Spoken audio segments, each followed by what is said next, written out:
Hello everyone, my name is Sebastian Caldas and I'm a PhD student at the Autumn Lab at Carnegie Mellon University. Today I'll be talking about our paper, Understanding Clinical Collaborations through Federated Classifier Selection, a paper we worked on with our collaborators at the University of Pittsburgh. The motivation for our work comes from examining the advantages and obstacles of training a machine learning model on multiple clinical centers data. The advantages are straightforward and they relate to the size of the data. If you train on multiple clinical centers data, you get larger sample sizes and an increased availability of rare and new diseases. Both of these can lead you to machine learning models that generalize better, which is usually a good thing. The obstacles, on the other hand, relate to how you access this data and how you derive utility from it. Accessing the data is non-trivial because healthcare data is confidential and thus it is regulated by organizational and legal regulations.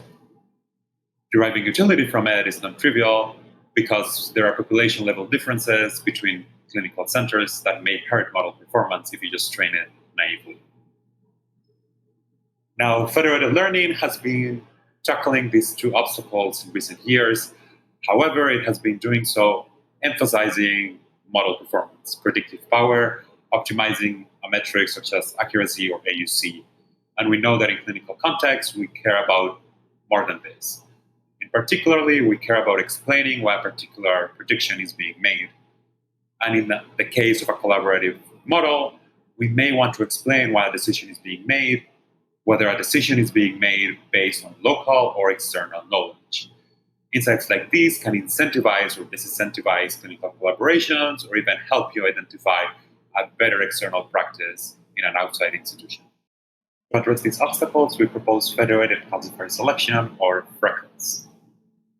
To address the limits on data sharing, we use classifiers trained in outside institutions, exchanging their associated parameters instead of sharing the data. To address the population heterogeneity, we adapt to the data distribution of each clinical center instead of training a global central model. And for the emphasis on predictive power, perhaps the most important, we produce rules that delineate the regions of the feature space where the outside models outperform the local one. This way, we optimize for both accuracy and predictive power, for both accuracy and interpretability, hoping to optimize for clinical utility, which is our actual goal.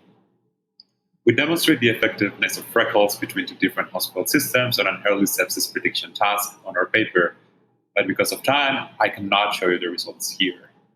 Please find out more details on our website where I will link to the paper. Thank you so much. I will look forward to any discussion we have.